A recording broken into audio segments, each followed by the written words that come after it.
जो पिछले 70 साल में नहीं हुआ वो सब बीजेपी कर रही है। आजादी के बाद पहली बार देश गर्वान्वित महसूस कर रहा है। जो कांग्रेस 70 साल में नहीं कर पाई वो मोदी जी 7 साल में कर दिए हैं। कांग्रेसियों की पीढ़ियां गुजर गई लेकिन पेट्रोल का वो सम्मान ना दिला पाए जो मोदी जी ने दिलाया है। 100 रुपया लीटर, आहा, ना इधर ना उधर, सीधे नई नोट निकालो और 1 लीटर भरा लो। छूटा टूटा कराने की कोई समस्या ही नहीं।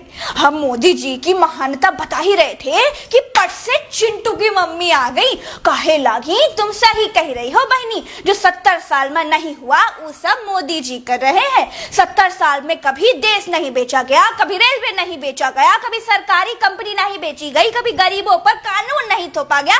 70 साल में कभी फर्जी नोटबंदी नहीं हुई, 70 साल में कभी लाल किला नहीं बेचा गया। हम कहे 70 साल में कोई लाल किला पर कब्जा भी नहीं किया, 70 साल में कभी कोई सड़क पर कील भी नहीं गाड़ा था।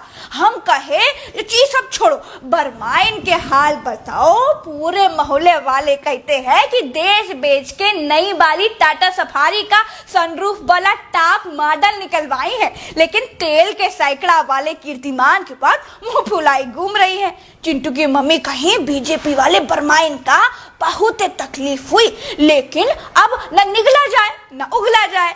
यह लिए पूरे मोहल्ले का बता रही है कि अगर देश की खातिर किडनियों बेचकर तेल खरीदे पड़ी तब खरीद लेंगे। विकास होगा तो महंगाई तो होगी ही। चिंटू की मम्मी कही कि हमरा मुंह ना खुलवाओ बरमाइन, पूरा देश देख रहा है तुम्हार -23 वाला विकास। कुछ दे ना पाओ तो बनी बनाई चीजें माटी में ना मिलाओ। 5 ट्रिलियन इकोनॉमी का सपना दिखाए थे, अब 100 पर भी टैक्स लगा दिए हैं। चिंटू की मम्मी कही कि बीजेपी वाले वर्मा जी के राज में भारत देश बांग्लादेश से पीछे जा चुका है। हम कहे बांग्लादेश तो पिद्दी सा देश है, हम ही का पाकिस्तान के चंगुल से छुड़ा कर बनाए थे, तो बांग्लादेश हमसे आगे कैसे निकल गया? कुछ भी बोला तो तुम। चिंटू की मम्मी फिर कहीं कि एनडीटीवी वाले छापे हैं कि बढ़ती अर्थव्यवस्था के मामले में भारत दुनिया के 193 देशन में 164 नंबर पर है, और तो और बांग्लादेश जैसा देश भी हमसे बहुत आगे है।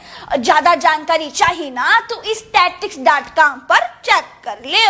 चिंटू की मम्मी एक के बाद एक बरमाइन पर तीर बरसाती गई। बरमाइन झेल नहीं पाई, पूरे पंचौरे से उठी और पहली फुर्सत में निकल ली।